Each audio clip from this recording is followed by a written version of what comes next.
believe it. And it's there when in the thunder of the sea. And I don't know if I'm just dreaming, don't know if I feel safe, but it's something that I must believe in. And it's there when you call out my name.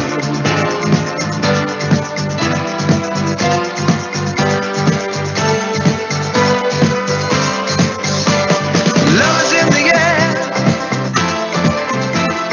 love is in the air. Oh,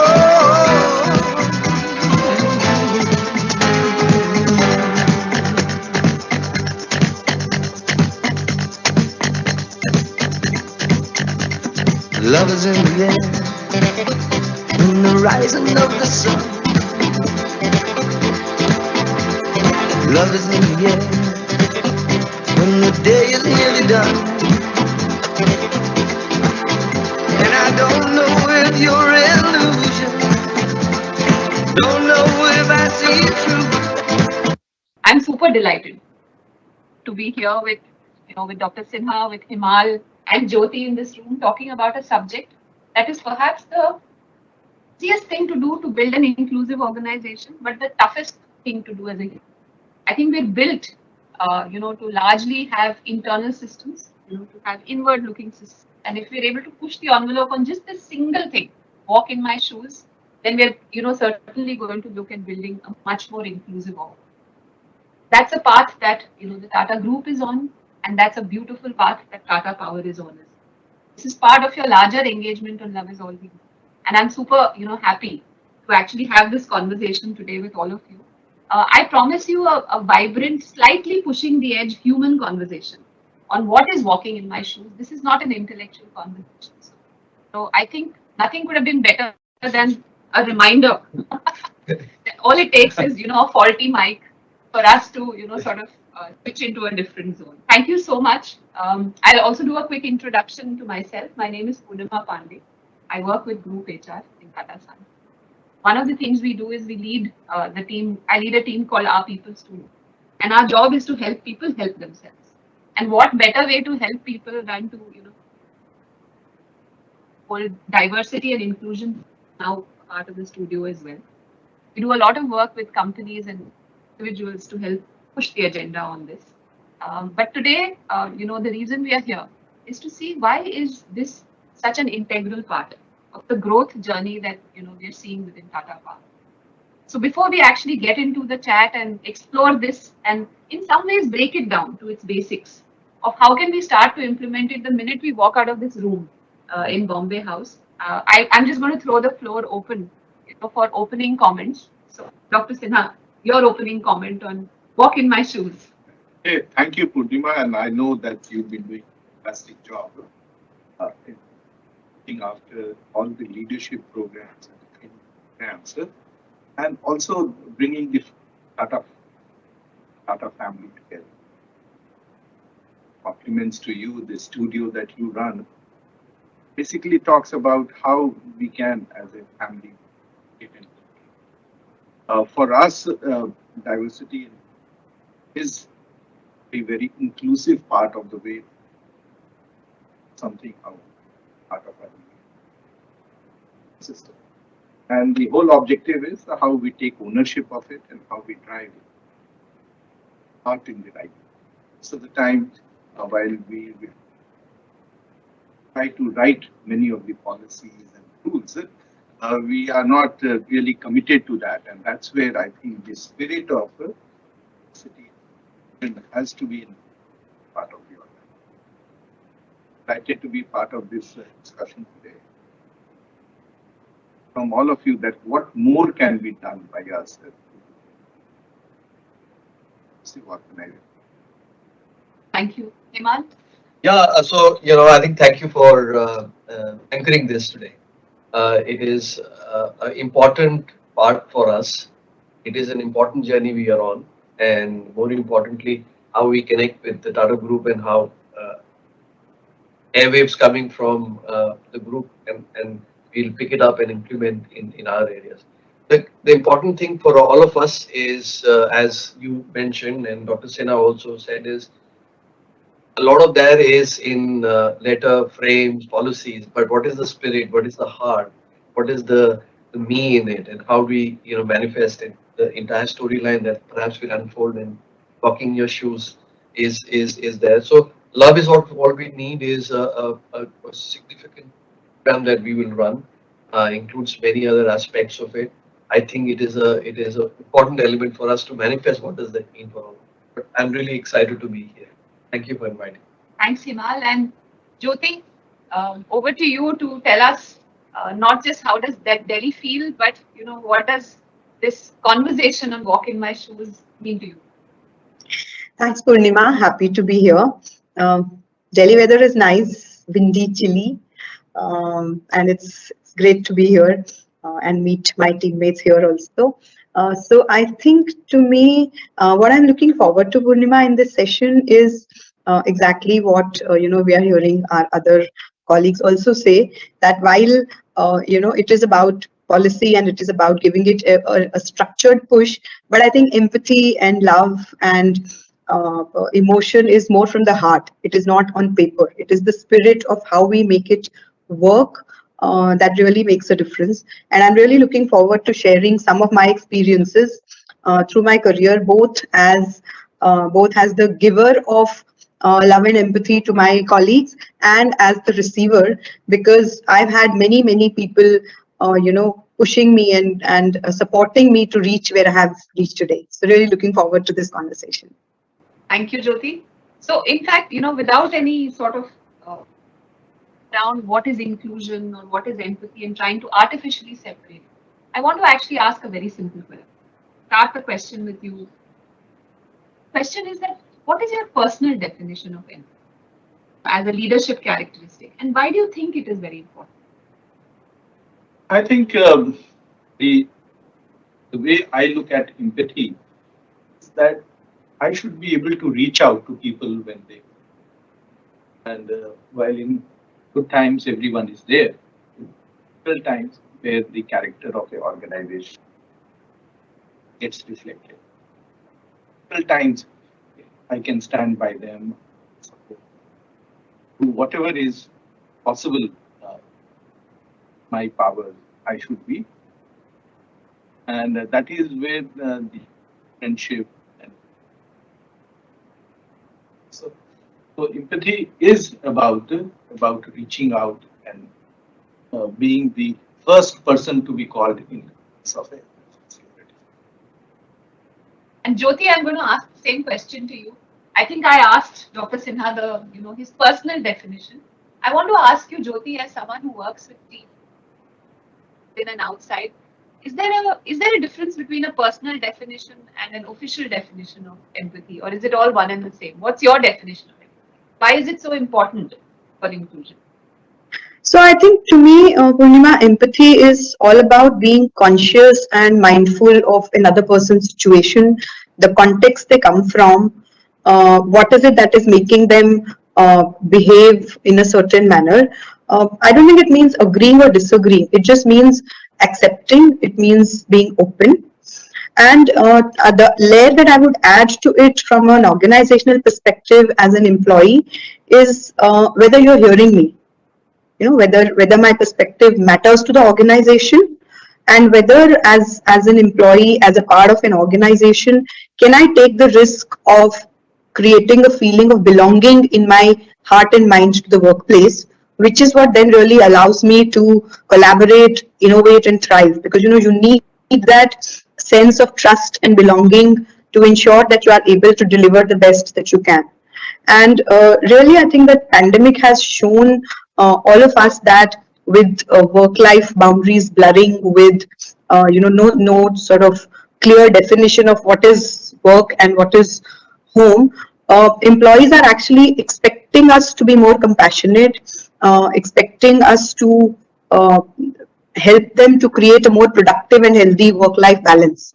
And it is a leadership skill which I think maybe a few years back was still considered a secondary skill, but going forward, I really think it is going to be a very, very important and primary skill for all leaders to have to ensure that they can create workplaces where people are happy walking in every day, because we do end up spending far more of our waking hours at our workplace than we actually do at home. Absolutely. So, this actually sort of is a good stepping stone to the next, question that I had for Himal. We see, and we've been talking often, to meet otherwise as well. Tata Power is on, a very powerful journey in shifting its demographics and making a powerful, case for the future. And what's the business that you're with, with new generations, with cultures, with new genders, with preferences and functions now joining the table at Tata Power as you move to the future. There is a need for this human-centered leadership that Jyoti referred to, that Dr. Sinha referred to, that focuses on empathy. What are some of your initial thoughts on how doing it within Tata Power? No, I think very key and very points at the same time. One is that as a company, we are transforming at multiple levels. Be it when we talk about frame and demographics of our company changing. So we are saying that in next 2-3 years we will be as young a company like a TCS, for example. And you donate a Tata Power and a TCS, and you talk about demographics. So it's a generational change at least. Secondly, our business profile is changing. So our frameworks of getting closer to the customer. We're looking at digital and technology as a way of living. These are all fundamental shifts that the company is going through, which means our employee frameworks, profiles, careers, aspirations are also tied up with it. So, when we talk about inclusion, we are also talking about saying, can we give expression to all of them? So, which is also to say that, look, can I be given the opportunity? That big frame is that because of my unique background and my uniqueness as maybe a generational cohort or a gender cohort or a functional cohort, am I being given the opportunity for expression and an opportunity for growth? So it comes with all the frame that we talk about: respect, acceptance, and celebrating the difference. So we are on that journey. We of course have created the right policies and framework. I think the way to look at it is that how can we create it as a view, right? And how do we? And Dr. Sinha has been mentioning on this is that it's creating that leadership muscle for all of us to just say that, look, can we be empathetic, and that is the first step. People imagine that actually inclusion is just it's a binary scale, whether you're inclusive or not inclusive. All research and honestly even our personal work and organizations has led us to believe that it's like a scale, and every day there is the possibility to one step forward. The scale actually looks like this. From apathy. Apathy is where there is not even a sensitivity of situation or a context, and from there you move to sympathy, where there is a lack of equality in your thinking about sympathy, when there is a person with a slightly elevated space in which they're standing, and there is sometimes a hint of pity that could come in. That I understand you, but not necessarily. Then you move from that scale to sensitivity, where the context actually starts to come alive. Then there is empathy, and then there is inclusion. The difference between the first three elements that I spoke, apathy, sympathy, and empathy and inclusion, is that you actually start to take concerted actions. Don't just feel, you actually start to make changes in this end of the scale. What is also interesting is this scale is exactly the one we use as it's part of the Tata Tomorrow framework, which is the new talent framework on at the group level. So actually the work you're doing is perfectly aligned with what we're doing. My question is to you, have you experienced this scale? That you've actually gone from apathy to to the next level, etc. And this could have been in your current role, in situation that you held. Do you have an example or a story to share with us of how you traverse this journey? Okay. So let me try to share one example. I think Himal also mentioned ability to hear to the employees. Many a times, what the employees are saying, what they are wanting, sometimes they articulate it, sometimes they do not articulate, but it's there, it's below the surface, and people are feeling very, very comfortable about it. And a few years back, didn't have a policy which was very encompassing, especially when maternity leave. We had a very standard policy, which was policy of 6 weeks or 12 weeks leave provided. We would comply to that. So it was a compliance mode where we were.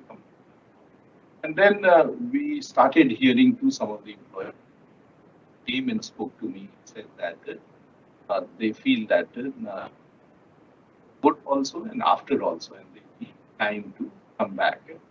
And the coming back is also time for having flexi working. So we didn't have a concept of flexi work at that time.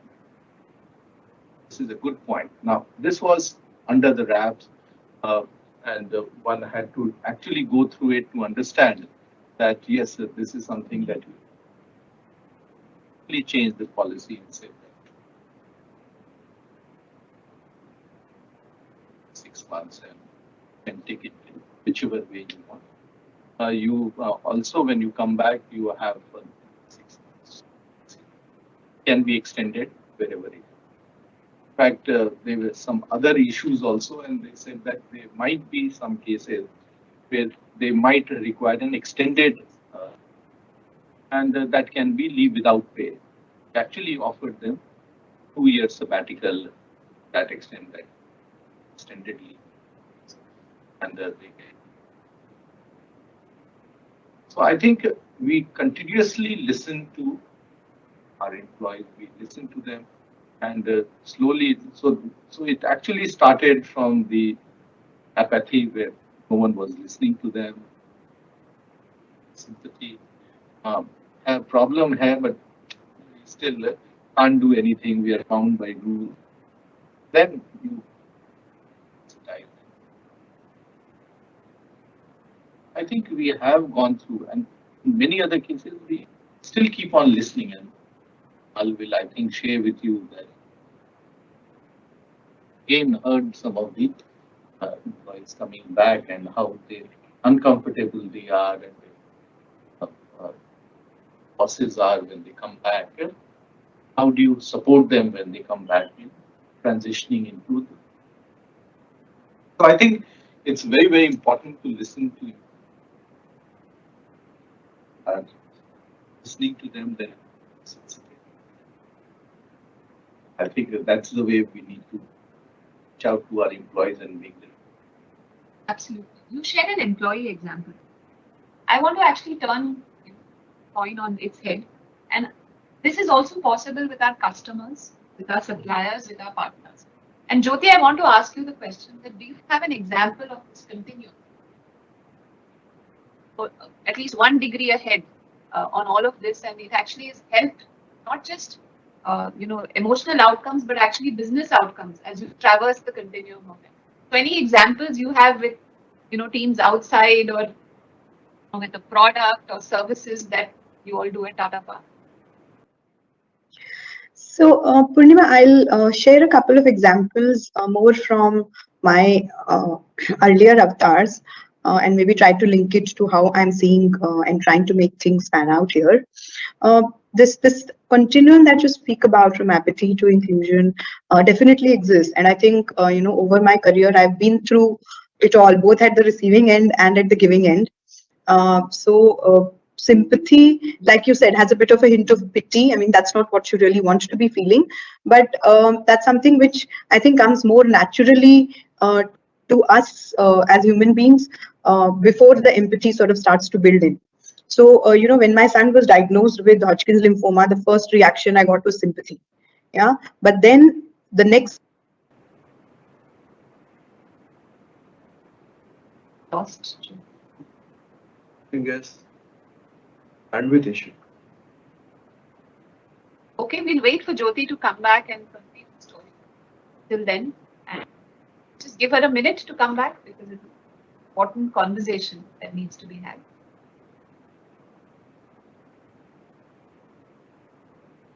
In the meantime, I think, let me just, request Himal to step in with, so we have an employee example and, or perhaps even a personal example on this continuum. I want to ask you whether, generations, and you just, just quickly spoke about how you're looking at changing the demographics. Is there an example of this kind of experiencing it? Yeah, Taking a so, step forward? well, I'll just, maybe not in the same continuum, but I think that let me take the narrative which is directional. Clearly, look, we are, when we talk about this generational change, we are talking about, intergenerational sensitivity, how we talk about understanding the new needs of a younger generation motivation, intrinsic motivation, their ability, their thinking, their view of career, their view of job, their view of fulfillment. And so, and a lot of measures, I think we provide that platform. Part for us, look, is as a business, as a philosophy of business, is community. So, if you see today, I think some of the programs that we run on monitoring, I think arguably run the largest program in the Tata Group, is just to give that expression, right? And to have youngsters connect with what is the inner calling, and they themselves are taking a lot of volunteering initiatives in our communities that we work in. They are high impact projects that they are. Now, in some measure, I think I call it as a continuous expression because look, I think the company is invested in doing this. Right? Big scale, we promote it, we run it, we do a lot of work. In the COVID period, we transition into doing something else. This is at one side of it. The other side of it, I think we are also looking at breaking mindsets of roles and saying that look, can we not have a younger person in that role? And breaking mindsets that look, a younger person can do this role equally well. And the thing is, how can we enable doing it, right? So the same thing that we can have as many reasons of to say that why can't they do it, to say that how can we do it. So the narrative we are changing, and also our philosophy of induction of talent is also attuned to. We're saying we will build our own muscle, we will build our own talent, right? So and then how do we grow them? And it's important to understand that they are looking for a different aspiration set. So it's as much as also understanding and also how their leaders and managers are getting sensitized to that need. So those are a lot of those work that we're doing. Many others to look at how we can, integrate the intergenerational, way of working within one organization. This is a very optimistic narrative. That's what I genuinely feel. It doesn't weigh you down. It doesn't say that, look, did I become inclusive in year so and so? This actually says that, look, so long as we are on the continuum, as long as we are moving ahead and our policies, not just programs, but also the work that happens and its outcomes are taking us ahead. And it's a good way to check performance. So actually, this scale is a good way to check that, have we made progress? Because inclusion is genuinely, and this is how all organizations are experienced. It's not a destination we're going to reach in a hurry. We don't need to beat ourselves up over it as well. By 2025, we would have arrived. Truth is, the scale is also extending. You spoke about constant listening. Things are going to change even from there. What was 5 on the scale will then reset to 2, and we'll have to continue. So long as we have the patience and we, in some sense, continuously moving the needle on it, I think it's good news all around. And there is also another thing which is good news. While this is a journey, there is a good backpack that is also available. And whose backpack there is only one thing one needs. And that one thing one needs is to actually work on something called as unconscious bias. Sorry to use this big word, but unconscious bias is basically baggage that we have accumulated over our years. We're all part of and a result of our social conditioning, our economic conditioning, our political conditioning, and geographic conditioning. Imagine that many chashmas that we have actually worn, and it's not just one thing that you will have to take off so they will come alive. There are four of these that we are wearing, and Himal has very prophetically Taken off that. Because I was thinking the next question will come to me, so I'll take my. taking that chashma off. Okay, it's actually the simplest way. Chashma nikalna is the simplest way to actually move unconscious bias. Unconscious bias is nothing but the chashma. It gives you a certain perspective. And actually, we don't even know that I want to ask you, honestly, hand on heart, what are the top unconscious biases that you feel exist in Tata Power? I'm going to put you on the spot, Dr. Sinha. I thought I'm wearing a kala chashma. Kala chashma, what are the top kala chashmas that you encounter? And what is your desire around? Kaise usko? So, large number of examples, and I think many of our colleagues still believe that there are certain jobs which we should not send someone some other challenges and how they would be able to perform in the field. And right through, I have seen that I have taken the risk of we sent some of them to offices where they didn't have toilets for women. There was no toilet, and we had to get that done. And they were large number of employees. They were outsourced employees who had never interacted with women. So for them, they were shocked when they saw a women officer coming in. They have to report to them. So I think I have personally been involved in calls at a number of places, operations in the field, construction. We have seen that whenever we have put, they have come out with fly colors because there are two aspects. One is that the officer, the women themselves, want to prove that what they are doing is they can be as good or even better than what. Similarly, the support services that are there over there. Share with you an example. Put a as a zonal manager in distribution. Now, he or she is a zonal manager is a very important person in whole supply of electricity 24/7. So initially, when we put, we thought that many of the employees over there, but they were very protective towards her, and they supported her, and they said that they did not do anything to bring a bad name to her. Not only employees, the community also, the RWAs and some senior citizens, they all said, "ये तो मेरी बेटी है," and the type of protection and the type of care and gave was phenomenal. So I don't think when we get these glasses are actually not the glasses which are correct. I think because of our biases that we have, like that. It's just that we need to have the faith of trying. And in a worst scenario, you have a bailout, but I never had to do that. Wherever I have tried, I have tried at a number of places at very senior positions and exceedingly well. So there have been biases, but I would say that my experience has.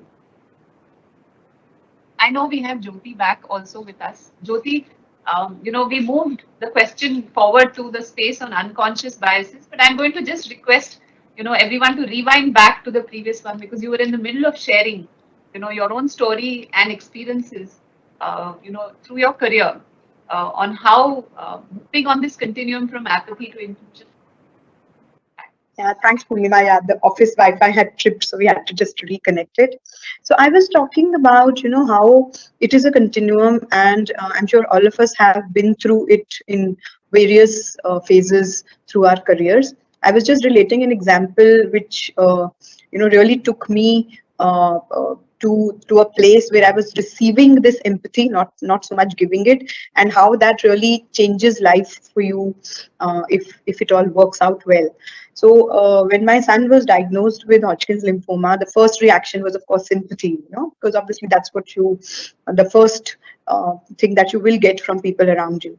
But I think what was more important to me was the empathy which my team showed.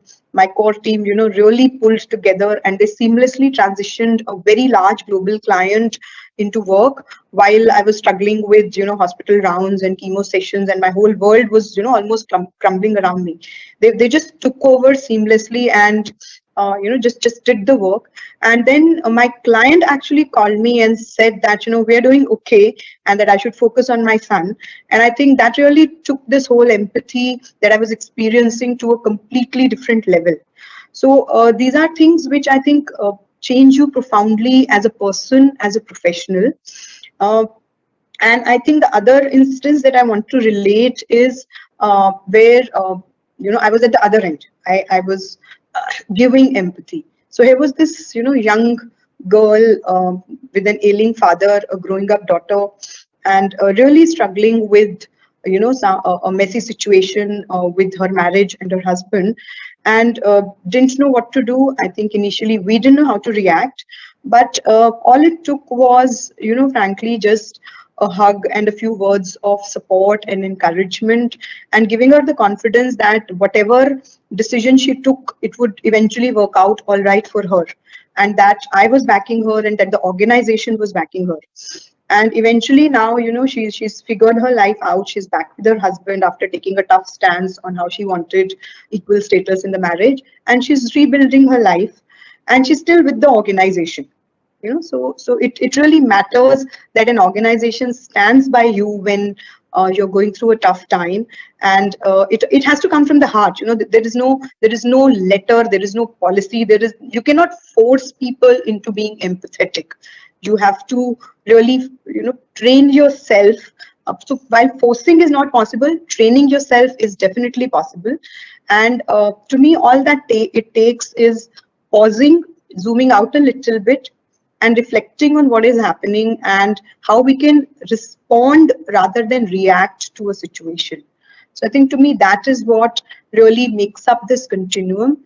And if I take it to the other level of inclusion, inclusion to me is actually truly both giving and getting equal access to opportunity. And I think the operating word to me here is equal. Having a seat at the decision-making table, having an equal voice, is what has really helped me reach where I have reached. And I've had both male and female bosses who've been supportive and given me those opportunities, and I have also learned from them. And now I feel that now that I'm in a position where I can practice that and make a difference, what I try to do is keep an open mind, not judge, listen, like how both Himal and Dr. Sinha were saying, the listening part is very important, and be authentic. And the other thing is that we need to trust, right? So trust is a very important component of this whole thing. Trust, give the benefit of doubt, and then it just tends to flow naturally as we do one small thing at a time. It eventually starts becoming the way we are, both as people and as organizational structures and systems. Thank you, Jyoti. I want to ask that question on unconscious bias, back with Himal as well, because there's the journey that you've spoken about is, in some sense, it's taken us so far. There is a Tata Power of the future, and it's very business and sharp focused. While employees is clear focus area for us, it's also customer empathy, customer inclusion, product inclusion, services inclusion that is very much part of the conversation on the table. So I want to ask you whether there are any unconscious biases or stereotypes left on the table to address. We've spoken about generation and gender. What's left? Okay, no, I think there are many actually. No, I think, and as you said that, look, there is when we do this, that it's not ticking the box that we have done this, now we do this, and it's like a journey, and it's a hard journey actually. It's not easy. So I think if we take even baby steps in the first two, I think we will have achieved a lot. But clearly, there are other, biases we have, biases on various accounts of, times we don't call it out, but regions, for example, regions, preferences, and, taking decisions by default, not by even asking them in terms of a lot of things. But I think what I was, what Jyoti also mentioned on various parameters when we talk about how we deliver this, it is also as much as Dr. Sinha mentioned. Can I be the 2 a.m. friend, right? Breaking all the organizational hierarchies, boundaries, niceties, and stuff like that. But can I be the 2 a.m. friend? And a lot of times it's also calling out for some unconventional responses, because when we talk about solving some of them, so for example, if employee is having an issue, right? Empathy and listening to it may involve perhaps the organization to connect with the larger ecosystem. You know, so so personally, I've had issues when when there is a connect, and I said that, look, call your spouse, let's have a collective discussion. Now, it's not being intrusive, but trying to see, can I be empathetic that it's a genuine issue. And sometimes we call out for, this is not an organization thing to get into, but this is the empathy delta that we have to talk about. Saying that, look, it's your business, you deal with it. To say that, look, how can we connect the dots and saying that, look, yeah, I know there's a problem. Now, sometimes the solutions are not with us, right? But even accepting that the problem is a larger issue is an important one. Now, look, even in the COVID crisis, you see, it has made us all more sensitive. There was a time when the institution was not able to help, or the structure of the society was not able to help, but we were there for each other. Now, that shows that we are already, transcended and taken those steps. So, in my view, I think it is what you also spoke about, is it creates a business case for it. We hear the customer, we hear the employees, we hear what is going on, and being accepting, integrating, and of course, you say, what do we do with it? The last leg. That's what very. In fact, there is one layer of which all of you are also working on, which I wanted to actually put some spotlight on. I'm going to ask that question to you next, which is sustainability, sustainable inclusion, social inclusion. Are there some top that you think are making Tata Power much more inclusive in its journey towards sustainability and towards the Tata Power? So Tata Power is in a business where the issues of system on climate change. So we very clearly defined what are the business SDGs that we said that there are 6 of them. Then there are another 5 SDGs which are social dimensions. We work on all of them. We not because they are the SDGs, strongly believe that organization. And in each one of them, we are committed. All our actions that we take, and sometimes these actions require certain sacrifices, certain financial losses, but said that we took a stand. We took a stand, we will not do coal. Took a stand that we will provide this sort of quality service and distribution. So I think there are large number of men. There is a clear-cut action plan, and that we do it not because again this is part of the SDG, but because we feel that we strongly should be doing this going forward as an organization. On the social part of it also, most of our programs are not just doing ticking the box programs, but what is the benefit? What is beneficiaries are getting a better quality of life, their opportunity, their economic conditions is improved. So ours is a much over-encompassing, larger. These are none of these solutions are short-term solutions.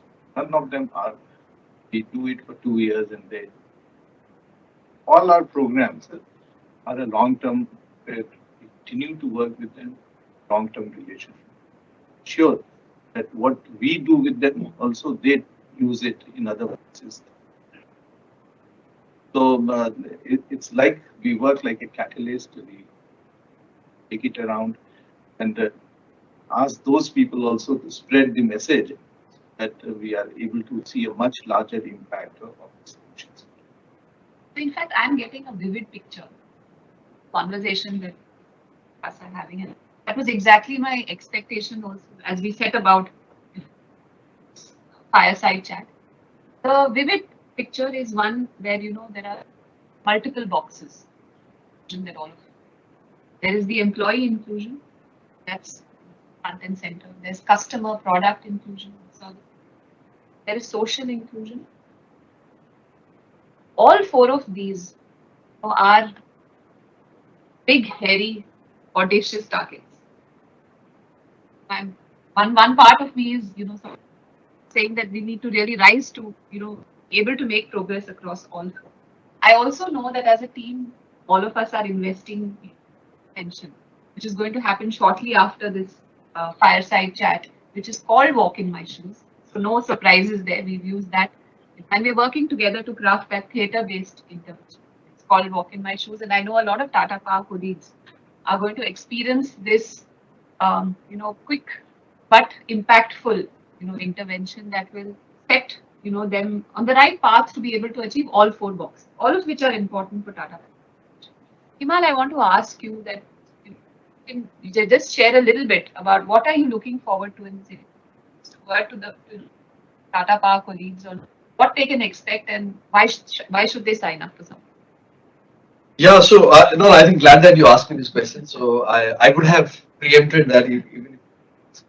So it's a look. We are, and of course, thanks for partnering us on this. Is you addressing unconscious bias, and we have a partner with us, facilitated by using theater as a medium to almost look at reflection, understanding context, bringing out the nuances, and delivered in a medium which is it's not edgy, but it should not be something that it is very heavy, but it's delivered in a nice way, an easy way, and a highly impactful way.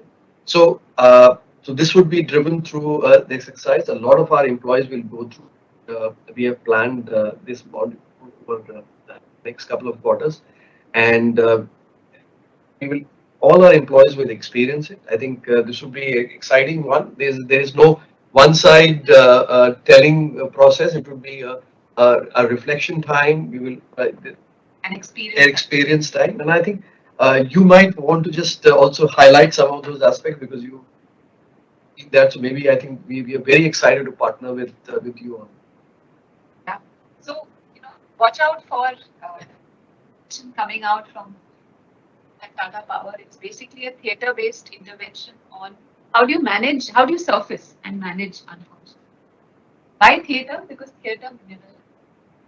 And going back to my first point, walking in my shoes is actually just a life action. The most powerful impact of theatre is to actually just mirror you as you are, without any filters. So using that as the medium, it's non-threatening, it's easy, and hopefully fun. It doesn't have to be all serious. Yeah. So we're all attempting this. I'm encouraging all of you to be equally brave and bold in the conversation as Sir has been in sharing with us. Jyoti, I want to quickly pull you into this conversation and ask you, that do you think that walking in my shoes is going to be the slightly most ambitious thing you've done this year, or does it pale in comparison to all the business goals that all of you have set for yourselves? I don't think there's comparison, Purnima. I think the way work is going, the way the entire context of work is changing around us. The two, like I said earlier, they're going to have to walk hand in hand. So I think there is a huge, big business case for empathy, inclusion, diversity to be part of our overall framework of how we do business. So I don't really think that the two are parallel tracks which shall never meet. I think the two are very fast converging, and yes, the exercise of practicing walking in my shoes is not easy. Uh, so is achieving your business goals, and like our boss keeps adding zeros to it. But I think I think the very fact that we are uh, starting on this path of realizing that we really need to do this in a much bigger manner than we have been doing till now is probably one of the best things that we are doing this year.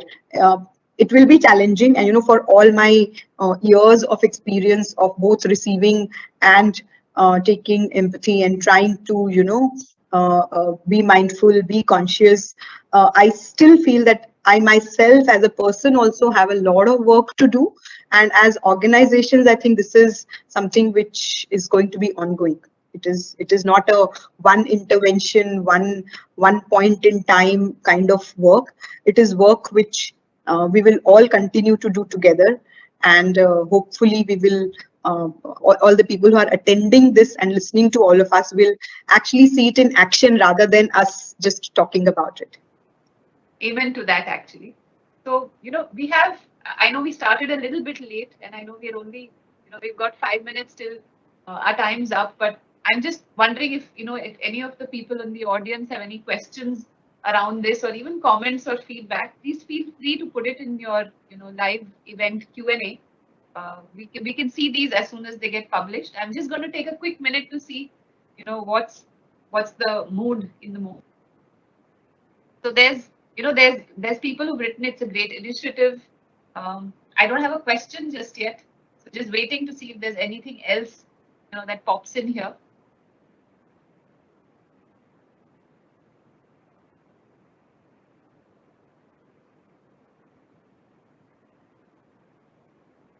I think most people are on a still wait and watch mode on what does this mean for them. When the rubber hits the road is when we will have the idea on how this goes. So, certainly very happy to watch this space evolve. I'm just extremely delighted that we've set this in motion. It's not it's not something that is very easy exercise, but definitely one that utilizes the organization and individual. It's a great time to set it in motion. I think as all of us are in some sense resurfacing, in various Getting back to work. Huh? Yeah. So any last comments? And I think for any organization, they need to continuously whatever we are doing today is relevant for today. But going forward, we understand what are the change circumstances. No one anticipated that we'll have COVID. How we were able to handle that, the resilience, I think strongly shows that we are a very strong organization. And whatever we will do now will stand good for us, but we need to reinvent again. I think that's what is important. But the fundamental thing is that we need to, and for that we need to have the right values and systems. And only we always be on a lookout, always look at learning, always look at see what's happening around, think through times that I think it's a great opportunity. I'm quite excited to be part of this program. so much, and thank you everyone for joining us today. Thank you, Jyoti. Thank you, Himal. Thank you. Thank you, Doctor. Thank you very much, and thank you, Jyoti and Himal, all your team members for putting this together. Thank you. Thank you. Thank you. Thank you.